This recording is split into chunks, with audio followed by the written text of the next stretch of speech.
from Andy Hills that says it shows the depth of the emotional scars that England football have given me over the years, that part of me still thinks Panama have a chance. 85058 hashtag BBC World Cup. The quality of England's set pieces, not just tournament, Chris Waddle, have been excellent.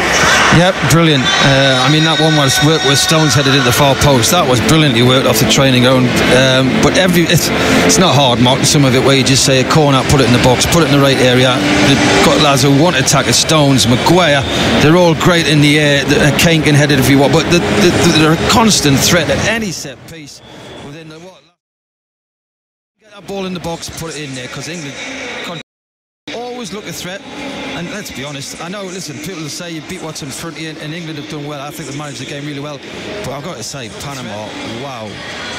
How are they in a World Cup? Chris Sutton. I totally agree with Chris. We can focus on how bad Panama are, but England have put them away. They've been absolutely ruthless. It's the perfect half now. I mean, what's interesting is where another goal. I think England can top the group, and then they would only need a draw against Belgium. But would they want to top the group? No. Well, that now gives them the same goal difference as Belgium, doesn't it? But would they want to top one more goal and we go above Belgium? Yes. Yeah. So they've both got a goal difference of +6 at the moment. So one more and we top the group. Yes, exactly. Moving on from the maths, because that's quite dull compared to the football that England have played. Terry. Well, wonderful. I can't remember feeling so good to watching England at half-time. It's just, wow, it's sensational. What they have to do now, England, is avoid stupid bookings, avoid silly injuries, because this Panama team are awful. They are. Well, they also have to avoid serious injuries, because a couple of times they've been absolutely walloped. They have. I mean, the penalty was, they had about, three submissions and a pinfall and all the other things as well. It was an absolute disgrace. The referee had warned them. I mean, Panama, stupid, naive, awful defending. They're shocking. They really are shocking. I mean, England didn't start particularly well. Panama got with a better team in terms of passing, but as soon as England's first goal went in, they just seemed to collapse. They just seemed to think, oh my goodness. And then their marking is poor. The runs of Lingard's run was a great run. They give away an easy penalty. They give away another easy penalty. Marking on set pieces has been abysmal. I mean, I've honestly never seen such a bad team at international level. I really haven't. No, I wouldn't disagree. What's important from England's point of view is they've racked up the goals. I think in recent times, one of the criticisms has been that England haven't put sides away.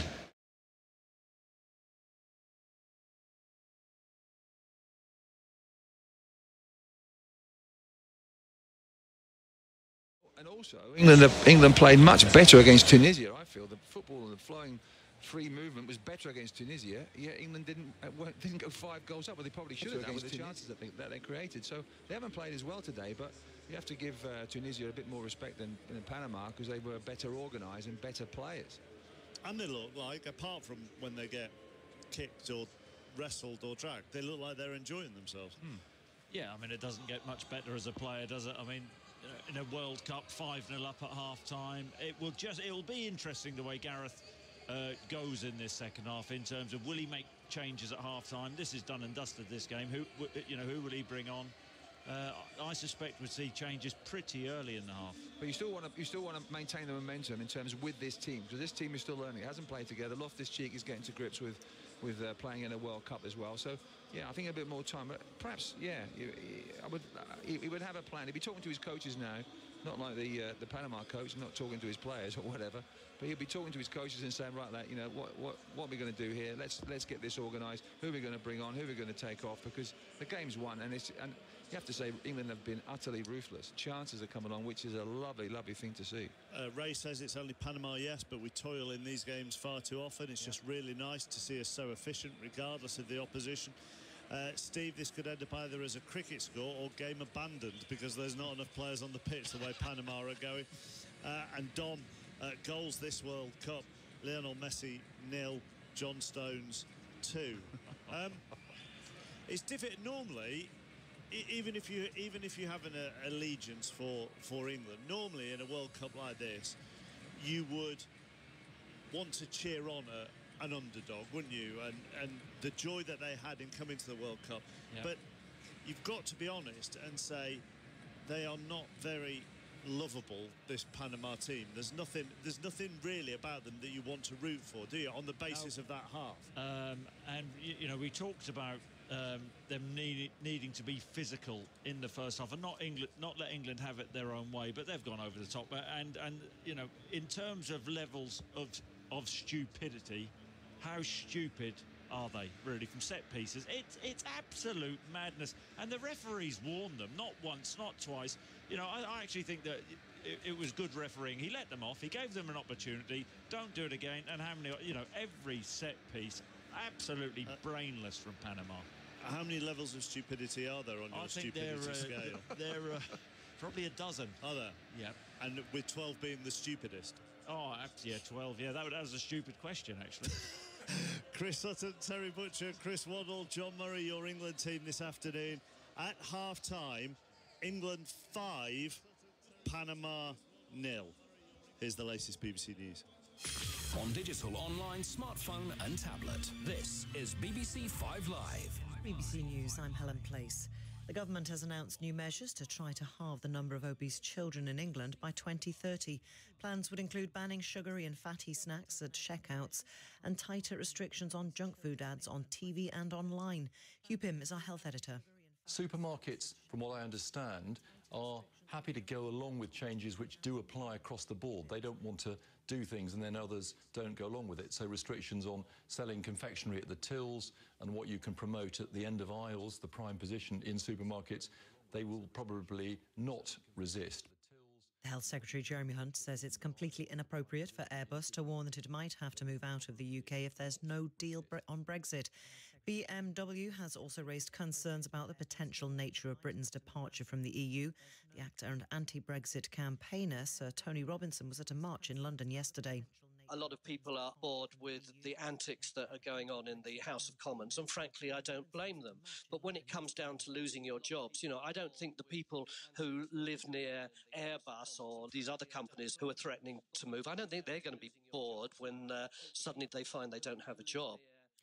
The London Mayor, Sadiq Khan, says violent crime will not be tolerated in the capital following the fatal stabbing of a 15-year-old boy at a party in a community centre. Police in Romford have started a murder inquiry. 3 people have been arrested. The government has now taken back control of a key rail line between London and Scotland. Virgin and Stagecoach previously ran the East Coast franchise, but that contract was terminated.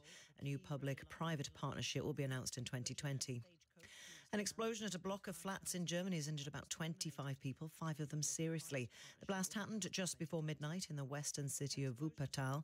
German police say it's not clear what caused it. And Turkish voters are going to the polls to decide whether to give President Erdogan a second 5-year term. He faces a major challenge from the centre-left candidate Muharrem İnce. Robbie Savage's World Cup Breakfast. One cap England wonder, Chris Sutton. Really exciting to come on your show. Also here is journalist and former press officer for the Brazilian national team, Ricardo Settion, Argentina. The Brazilian public, they'll be happy, won't they? They came with a song speaking bad about Chile, about us, saying they are our daddy. No way, they go down, baby. Robbie Savage's World Cup Breakfast. Back Monday morning from 8:30. On BBC Radio 5 Live. Live from Russia. This is 5 Live Sport with Mark Chapman. Second half of England against Panama on the way. England 5, Panama 0 at half-time. 2 Harry Kane penalties, 2 John Stones headers and a belter from Jesse Lingard, the England goals. Let's go from the football team to the cricket team, who, Jonathan Overender, just having a little bit of a wobble in the last one day. Yeah, really sort of bizarre scene here, because there's a big crowd behind the old pavilion marker in the sunshine watching the football on a big screen. So 5 times there's been a really enormous cheer goes up. Meanwhile, on the cricket field, we've had wickets galore in the last hour or so. The current score, England are batting in reply to Australia's 205 all out, and they're 27 for 3. And remember, the openers have been in brilliant form this series, Roy and Bairstow, but they both went cheaply today. Roy bowled by Agar for 1, Bairstow played on to Billy Stanlake for 12, and Joe Root has gone as well, caught at slip off Stanlake for 1. So we've got Hales on 11, Morgan yet to score. England 27 for 3, we're in the 8th over. Earlier, Australia skittled out for 205. Oh, another wicket goes down, and that's Morgan, the captain. He's been been clean bowled by Billy Stanlake, and while it's going England's way out in Russia, the cricketers here in Manchester are in danger of throwing away a great position. They're now 27 for 4. Would you believe it? Having been in such a good position, as I say, bowling out Australia for 205, 15 overs wasted by the tourists. Moeen Ali, the pick of the bowlers, 4 for 46. But it's England now, struggling with the bat. When they're only 3 down, I was going to say there's plenty of firepower to come, Jonathan. I suppose there still is, but they need to play themselves through this next period. Well, they do. I mean, they're going to look to Joss Buttler now, who's going to come in to join Alex Hales. Then you've got Moeen Ali, and then you're into the bowlers with Sam Curran on his ODI debut, scheduled to bat at 8. So big call now. You know, Butler's going to have to play the sort of innings he's not used to. He's guided England home over the last couple of matches with his quick-fire runs, but he and Hales are going to have to drop anchor here and adapt to the situation. Otherwise, this could be a match back in the series for Australia, quite unexpectedly. Thank you very much for all your texts and tweets. 85058, hashtag BBC World Cup. Dominic, Panama are getting what they deserve. All the fouling in the box being justly sorted out. England are playing very well indeed. Anthony, Panama are woefully inept. They've got dreadful tactics. Really hope we get a record score here. How bad must the USA be to miss out on qualification to these jokers? They are Anthony's words. Rachel Burden is pitch side for us. Rachel. Oh, what a 45 minutes that's been. It's just been absolutely extraordinary. We've been down the Panama end with the England fans behind us, and one of our colleagues from another network has said to me, don't think we're going to see much this next 45, and I think he's probably right. I thought it would be impossible to subdue these Panama fans, who really have been the life and soul of the party in Nizhny Novgorod. But all the noise is, of course, coming from the England fans here. They've been up on their feet, they've been cheering, they've been singing. They've even got one of those plastic World Cup trophies which they are waving around here. And there's a kind of, at half-time, a look of almost dreamy disbelief on their faces, like they cannot quite believe what's happening here. And by the way, being so close to that penalty box, Harry Kane looked like he was being Russian bear-hugged by the Panama defenders, and there were certainly 3,000 plus England fans at this end who agreed with the decision on that second penalty. Now the sun has dipped a little bit here, so it is cooling off a bit, which is a great relief, but flippin' heck, this isn't. One banner here just to the left of me in the sunshine which says happy birthday Parker. Whoever Parker is, I suspect he or she is having quite a good day. HBS send us stats at half-time. This is the first time England have ever scored 5 first-half goals at the World Cup. They've never scored more than 3 before today. It's also the first time that they've ever scored 5 in a single World Cup game. And there could be more. The Panama head coach, do you see that, John Murray? Just went over to talk to Gareth Southgate there, I think. Anyhow, they're about to Yes, I just see him walking away from him now. Well, you said, Mark, there, one of our listeners got in touch saying it could be a record score.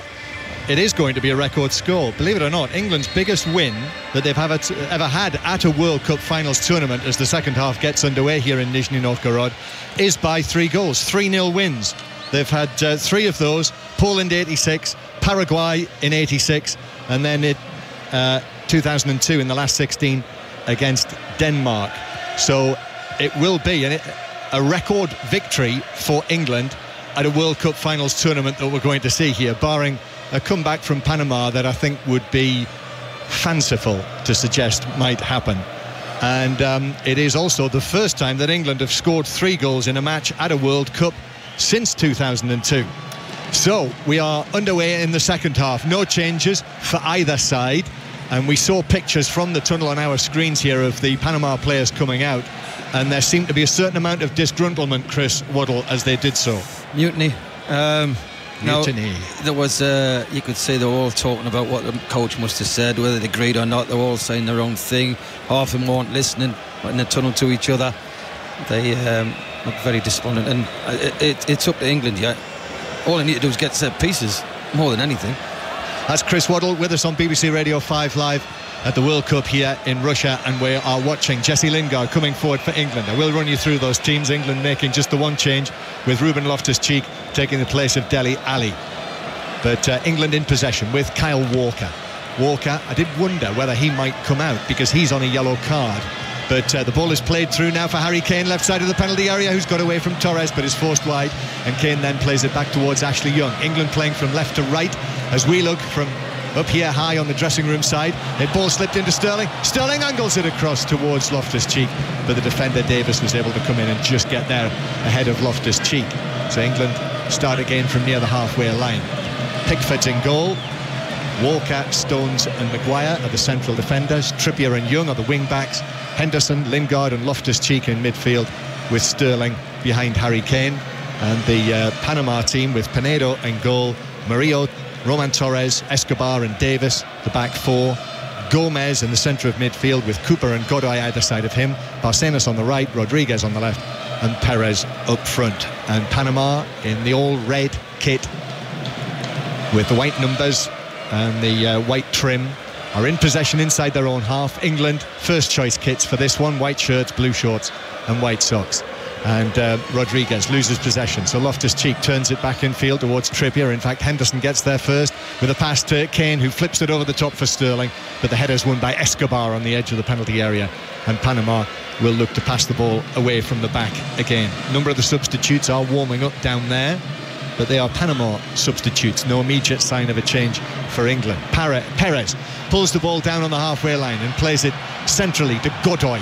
Now it's out to Barcenas on the right-hand side, who's cutting infield. He's waiting for support from the outside from Murillo, and then plays a ball in, which is nowhere near Cooper inside the penalty area. It just runs through to Pickford. Well, there again, get some good football by Panama to get to the 18-yard line and again run out of ideas. Kane plays it through for Sterling. Sterling's onside. Goalkeeper comes out and makes a tackle on Sterling on the edge of the penalty area, just outside the box. And a good tackle it was as well. A strong challenge by the keeper, isn't it? And Sterling's just got up now, but you've got to watch Loftus-Cheek as well. He's on a yellow, so any silly challenge, anything late, they've got to monitor that as well. But it's how many goals England want to score. Yeah, Loftus-Cheek has been yellow carded in this game. Walker's on a yellow card from the first match in terms of a suspension for the Belgium game. But England leading Panama by 5-0. We're live here in Nizhny Novgorod on BBC Radio 5 Live. The lines for 606 are open now. 08085 909 693 to talk about this performance to Kelly Cates, who will be hosting the programme from our Red Square studio with Chris Sutton and Terry Butcher. So get in touch at 5 Live Sport or at BBC 606 on your social media. You can text on 85058. The lines are open for 606, with England heading for a record score at a World Cup finals for them. They are 5-0 up on Panama with 2 goals from Stones, 2 goals from Kane, both penalties, and 1 from Jesse Lingard, which was the pick of the goals.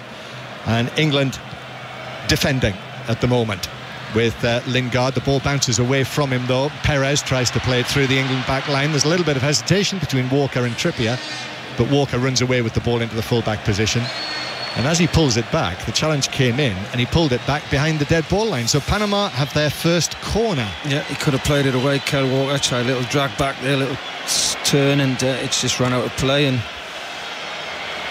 England, as I say, not good at set pieces in both boxes. So, Chris, I'll ask you what the correct approach should be, the professional approach for England in this second half. Bear in mind, don't get sloppy. Don't get sloppy. Keep the tempo right. Move the ball when you have to. Don't answer it yet.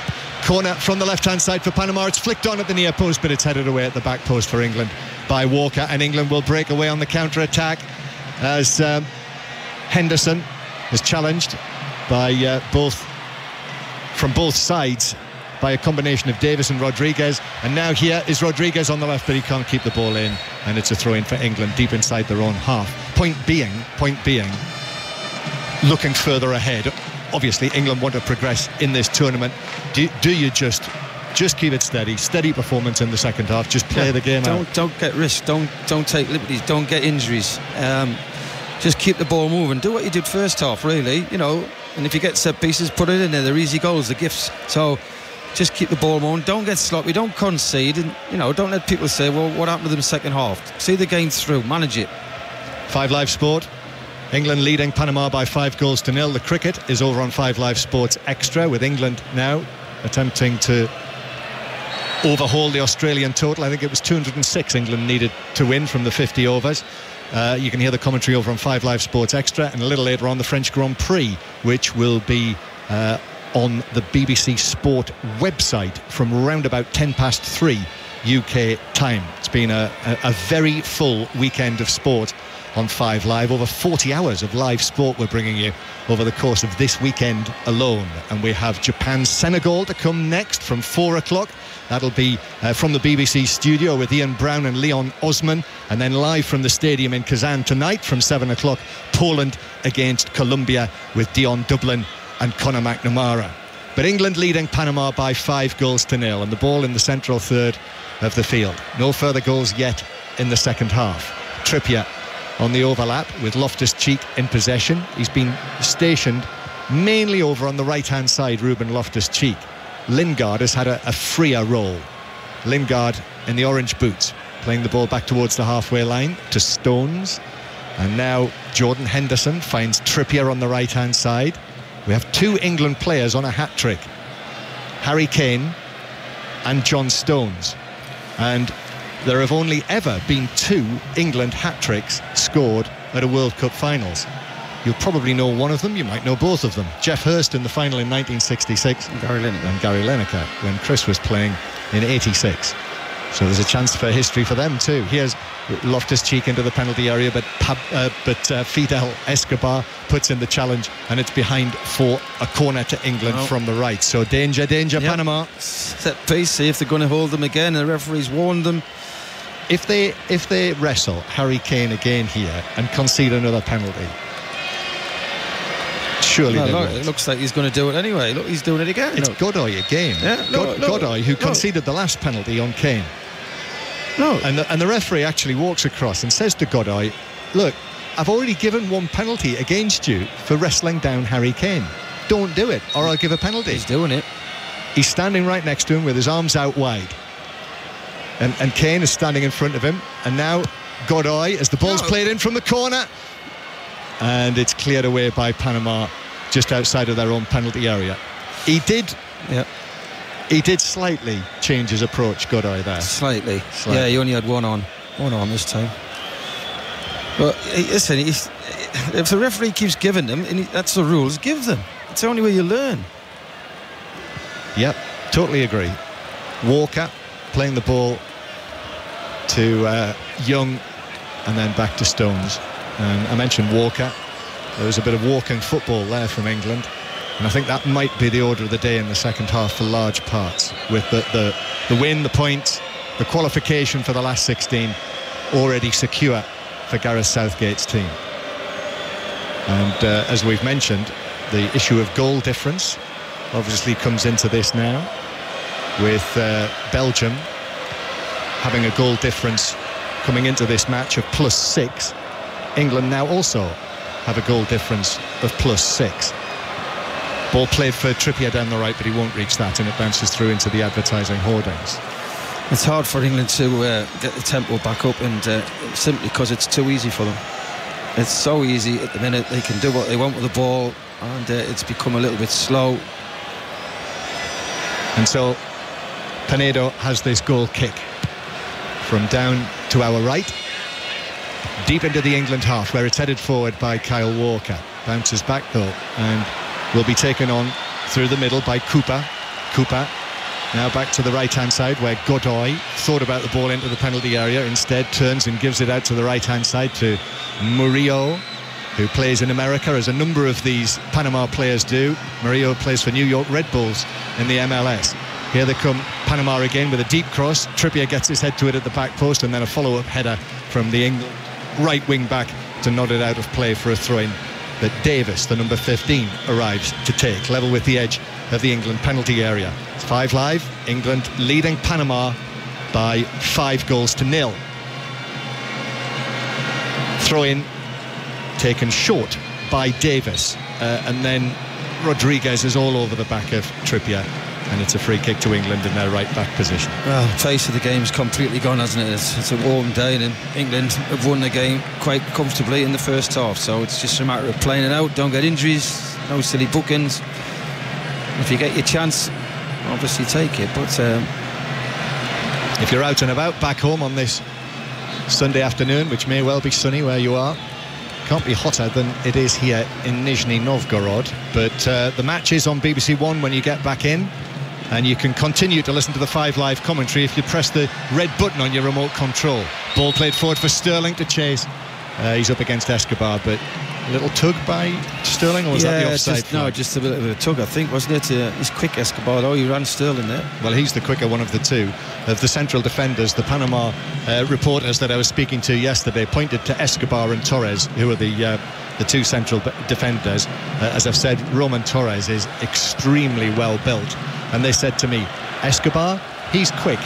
Torres, not so quick.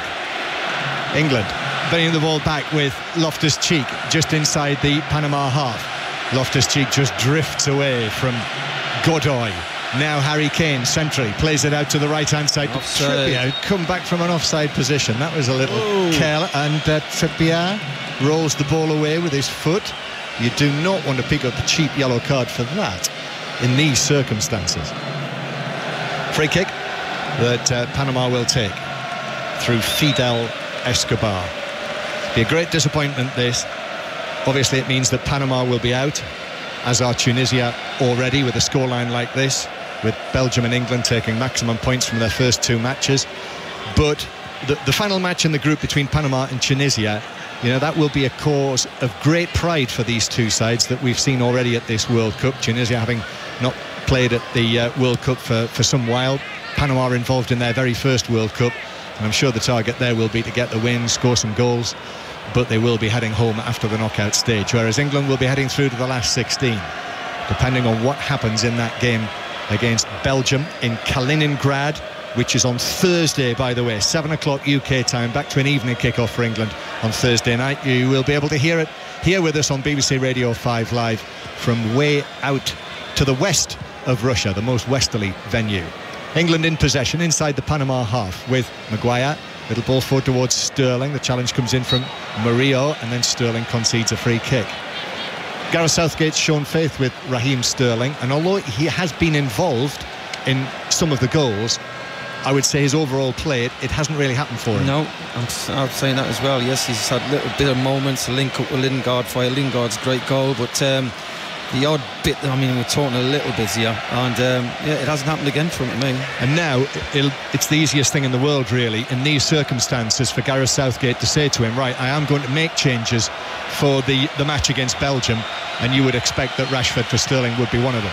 We will perhaps see Rashford, of course, before the end of this game as Murillo crosses into the edge of the England penalty area, but it's cleared away. Actually, it's Panama who are going to make the first change as they win a free kick, but they take it quickly, so it won't happen just yet. Murillo gives it to Barcenas on the right-hand side. Barcenas plays it infield. Godoy is there.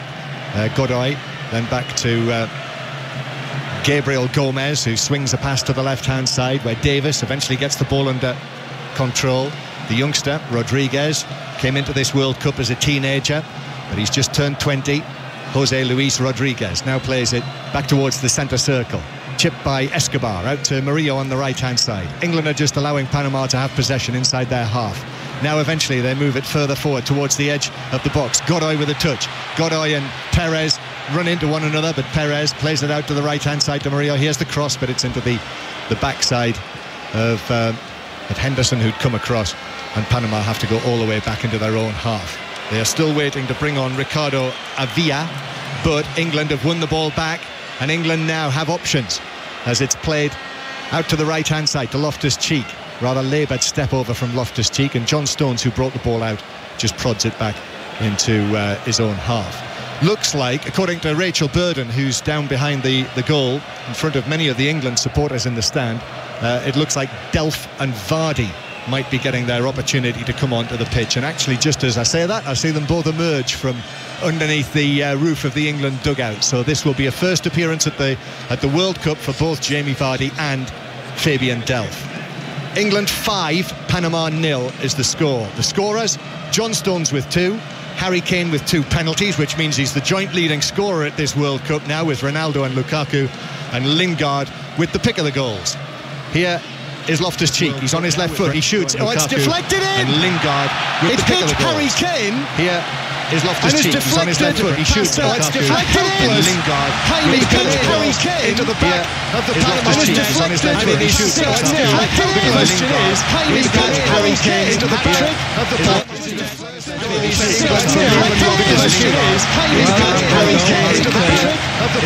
Hat-trick.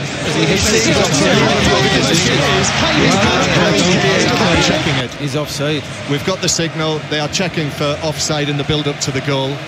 So I think that is going to. We've got the signal. They are checking for offside in the build-up to the goal. They're going to make the change. Meanwhile, as we wait for the decision to be made, we've got the signal. They are checking for offside in the build-up to the goal. But we've not yet got the decision. And Godoy is coming off for Panama to be replaced by Avia. And the check is over. And he does look offside on the pictures we have. And it's going off now. By the time we go off, score hat-trick and walk off. Wow. So has the goal been given? Yeah, the goal has been given. And it's going off now. By the time we go off, and it is Harry Kane's goal. Wow. And he becomes only the third man to score. The goal has been given for England. And it is Harry Kane's goal. The lead, and he becomes only the third man with 5. He didn't know much about the third one. He didn't know much. He is accepting it very well. He comes on with 5. Recorded. He didn't know much about the third one. He didn't know much. 6 goals. He is accepting it very well. He comes on with 5. Recorded. Panama have brought on Ricardo Avia, the 21-year-old who plays his football in Belgium with Ghent, the number 19, and England have made the 2 changes. So Vardy and Delph are on for their first taste of action at a World Cup, and they've taken the places of Kane, and Jesse Lingard as well is being taken off by England. So Vardy and Delph are into the action. Gareth Southgate has one more possible change that he could make, but it is now a record scoreline of 6-0 for England. Their biggest margin of victory, their biggest win ever at a World Cup finals, as the ball's played back by Escobar to Pinedo, who miscontrolled it on the edge of the area. Sterling is still there, putting him under pressure, and as a result